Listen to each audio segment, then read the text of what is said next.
This is politics in its ugliest and purest and most destructive form. This is an attack on public education. The Douglas County School Superintendent fired. The actions that took place tonight were decided long before this evening. A divided school board goes back and forth for hours. There's times where I wonder if you want to fire each other or fire me. What this decision means for one of Colorado's largest districts now without a leader. They put their health on the line only to be shortchanged by their employer. They owed me over $4,000. And tonight, Denver 7 is learning payroll issues at Jogan Health run far deeper than first thought. A lot of people aren't getting paid. Helping make a wish come true. I said I wasn't going to cry, and I was almost in tears walking in. Students rally in support of a little girl battling heart disease. And we begin tonight with breaking news out of Aurora. Police are investigating a deadly shooting inside a church at 6th and Olathe. The church is called Iglesia Faro de Luz. And this is a live look from our crew at the scene. We know this. Investigators say a woman is dead and 2 men are injured. They were taken to the hospital. Right now, police are trying to identify a suspect and determine just what led to this shooting. So right now we are waiting on details from Aurora PD. We promise we will continue to follow this story, and we'll also have the latest for you at thedenverchannel.com. All right, now to Douglas County, where the school board just 2 hours ago voted 4-3 to fire Superintendent Corey Wise. And that vote came at the end of an emotional and heated meeting that saw the 4 newly elected board members vote to terminate the 26-year veteran of the district. The public was not allowed to speak during this fiery Friday night meeting. Denver 7's Patrick Perez joins us live from Castle Rock, where one of Colorado's largest school districts tonight stands divided. Patrick? Yeah, Shannon, it is probably divided now more than ever. It was an emotional night, like you said, for the people involved in all of this, but obviously even more emotional for Superintendent Corey Wise, who had to learn that this board was indeed going to fire him tonight. We watched tonight as he said a tearful goodbye to district staff and the parents who have been in support of him throughout all of this. The board voted tonight 4-3 to fire Wise, and that is effective immediately, by the way. These 4 newly elected members of the board voted in favor of doing so, while the 3 remaining voted against it. Throughout the night, we heard as Wise fought to keep his job, asking that the board give him the chance to work with them. Let us lead. Let me lead. Let's see what can happen. Let's take the handcuffs off and work together, and let's see what can happen. Challenge me. I like to be the underdog. Let me prove, and if I don't, then come have that conversation. Explaining the succession. The 4 board members who voted in favor of firing him explained why, bringing up reasons like his leadership style, the mask mandates, and the connection he has with the 3 other board members. And just before the vote became final, board member David Ray, who voted to keep Wise, had this message for the new members of this board that voted to oust the superintendent. And what you're doing tonight is horrific. I've never seen anything in our district like it, including those years, several years ago, that we always refer to as the dark ages. You have just activated the dark ages for this district. So congratulations. And caught in the middle of this are, of course, the students, parents, and teachers who supported Wise. We saw that yesterday with that protest, and those who did not support him. We spoke with a few of them before tonight's meeting. He just navigated us through a pretty tough time, like a lot of people did educationally. And I know he's not perfect, but he has the heart of gold. Tries as hard as he can to try to do what's right. I think everyone here on either side just wants what's best for our children. I do blame parents that aren't supporting our new school board members that have just gotten elected to office in the last 8 weeks. Can we not give them a chance? So as you can imagine, Wise did not want to talk to the media tonight after that vote. He was very emotional. We also reached out to the union that represents some of the teachers here in Douglas County to get its reaction. We have not received a response. The board now is in charge of moving forward and coming up with a plan as soon as possible to find his replacement. But we did learn tonight from the board members that they will have to pay Corey Wise a year's salary because of this vote. For now, we're live in Castle Rock. I'm Patrick Perez, Denver 7. And going in depth tonight, the 4 conservative members who voted tonight to fire Superintendent Wise were each elected in November. But the political influence on the school board likely began years ago. One parent we talked to points back to 2009 when she says outside money began pouring in. At that time, we had a lot of outside money coming in. from outside interests coming into our school board, and it was shocking to see at that time. And it's not just the Douglas County School Board dealing with a political divide. John Vallant of the Brown Center on Education Policy tells Denver 7 this is part of a larger nationwide trend.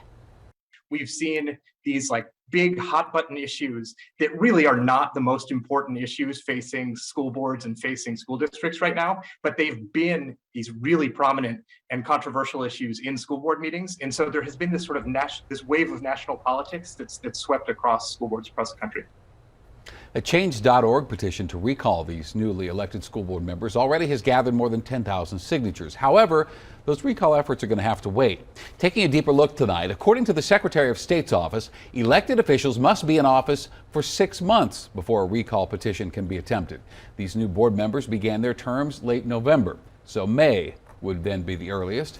And a successful recall petition must be signed by eligible voters within the district equal to at least 40% of the ballots cast for that race. So in this case, it's 118,000 ballots in that election, so that would require 47,000 signatures. They risked their health to vaccinate Coloradans from COVID-19, and now traveling nurses are raising the red flag again. In December, we told you about some nurses who left Colorado because they weren't getting their correct wages from Jogan Health Solutions. As Denver 7's Bayan Wang has learned, that problem runs far deeper.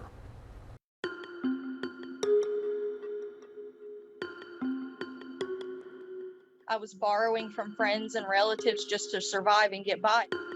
It's a pattern They owed me over $4,000. that became obvious to many. Denver is beautiful, but I couldn't imagine getting up, going to work every day, and not be guaranteed to get paid. For some healthcare workers, burnout had less to do with the pandemic. A lot of people aren't getting paid. And more to do with payroll. Jogan Health Solutions, a medical and health consulting provider, hired hundreds of traveling nurses from all over the U.S. to help several states vaccinate their populations. Colorado was one of them, paying Jogan Health $45 million since March 2021. For some, the job was short-lived. Multiple people have left and went home because they still haven't gotten paid. There was one guy in particular who didn't get paid for 3 months. I had all the nurses coming to me asking for my help. Lindy Lindsay handled some of the payroll duties for the company. She's the first to admit there is a major problem with Jogan's payroll system. They're very disorganized. We have asked them countless of times to get an electronic system going, and they just wanted to do it by hand. And so I thought I was going to help them fix it. In fact, that's what former Jogan payroll employee Heidi Alsasa says she recommended to the company when she was hired in January. When I got hired, I was told they needed somebody to come in and fix payroll. Their system comes equipped with a time clock that they're just not utilizing. They can download the app onto their phone. They clock in and clock out from their phones. But when Alsasa drew up an action plan, their response was, yeah, no, thanks, but no thanks. Alsasa says she knew what was coming and quit just 7 days after being hired. We had over 100 emails of people who didn't get paid appropriately. Some emails sent to Jogan management obtained by Denver 7 News, employees inquiring about why they weren't paid, and if they were, why the payment was wrong, and why it was late, in some cases by more than a month. And I begged for the money that I did get. According to several employee contracts, the company said it would pay for living expenses, including food, lodging, and gas. They started trying to take away things that they promised us in our contract. Talia Mayer was a former project manager for the company. She oversaw all employees in Jefferson County. I had some nurses who were putting their personal credit card information on file at these hotels, which would become in debt because Jogan's credit cards were declining or they were refusing to pay. In an email sent by Jogan founder and president Dan Dietrich to a concerned employee in November, Dietrich admitted paying for employee expenses would be an issue. Dietrich told the employee, as time goes on, our contract terms with our state customers change. Currently, there's no mileage reimbursement from the state unless the clinic-related trip exceeds 50 miles. There's currently no hotel reimbursement and no per diem reimbursement. I'm paying these personally with no way to bill or recoup this. Payroll and expenses was our biggest headache. It seems that Jogan couldn't get it right. My food expenses, my airplane flight, and then also the gas that I put in the company in their car. Denver 7 first exposed the payroll issues back in December. Since then, multiple nurses and various employees have come forward with their stories of wrong, late, or no payments at all. They haven't paid me the wages that I'm owed from last year. Adding insult to injury, Dietrich would put the blame on the nurses, saying in part, quote, 99% of the time it's because they didn't complete their stuff in the HR system. People don't turn their timesheets in, and they don't turn them in correctly, and they don't turn them in on time. That's baloney. But employees who had payroll duties say otherwise. Everything was done correctly before I put them in a folder and sent them off. And the State Department of Labor and Employment also turns responsibility back on companies like Jogan. Workers have to be paid on regular pay periods, and they have to be paid no later than 10 days after the close of the pay period under Section 103 of the Wage Act. Whether it's employee banking or personal information that isn't submitted or timesheets allegedly not being turned in, companies still have the obligation of paying what is due. If there's an employer that's systematically not paying pay for much longer than 10 days after pay periods close for a large number of employees over time, that doesn't seem like it would be a idiosyncratic glitch in a system or one employee's information being mishandled. The department confirmed receiving a tip regarding wage issues at Jogan Health Solutions, but when a formal complaint isn't submitted, their investigations are prioritized for industries with vulnerable employees. Whether that's low wage or lower education or lower linguistic ability, it's impossible to investigate everything. Denver 7 reached out to Dietrich, who agreed to an interview, then stopped taking our calls. Instead, he issued this statement saying in part, "We are aware that there have been some recent payroll challenges for employees at our vaccination sites. We are looking into how exactly these mistakes were made while ensuring that all employees have been paid for hours worked and expenses accrued." It's an acknowledgement that came too late for Mayor. But I left for moral and ethical reasons. Lindsay would follow suit in December. I was tired of feeling like I was put in the position to be a bad guy. I couldn't face the nurses with a good heart, knowing everything that I knew. The issues don't just stop there for Jogan Health. A $2 million lawsuit has been filed against Jogan Health out of Douglas County. A company named Safety Management Systems LLC is alleging that Jogan breached their contract by hiring away some of their employees. In studio, Bayan Wang, Denver 7. A nice warm-up coming our way tomorrow morning. We'll start out in the 20s, but we'll end in the 40s. Coming up, I'll let you know whether or not we'll see snow on a 7-day forecast. A little girl battling heart disease. Do you feel good today? Good. Are you a happy girl?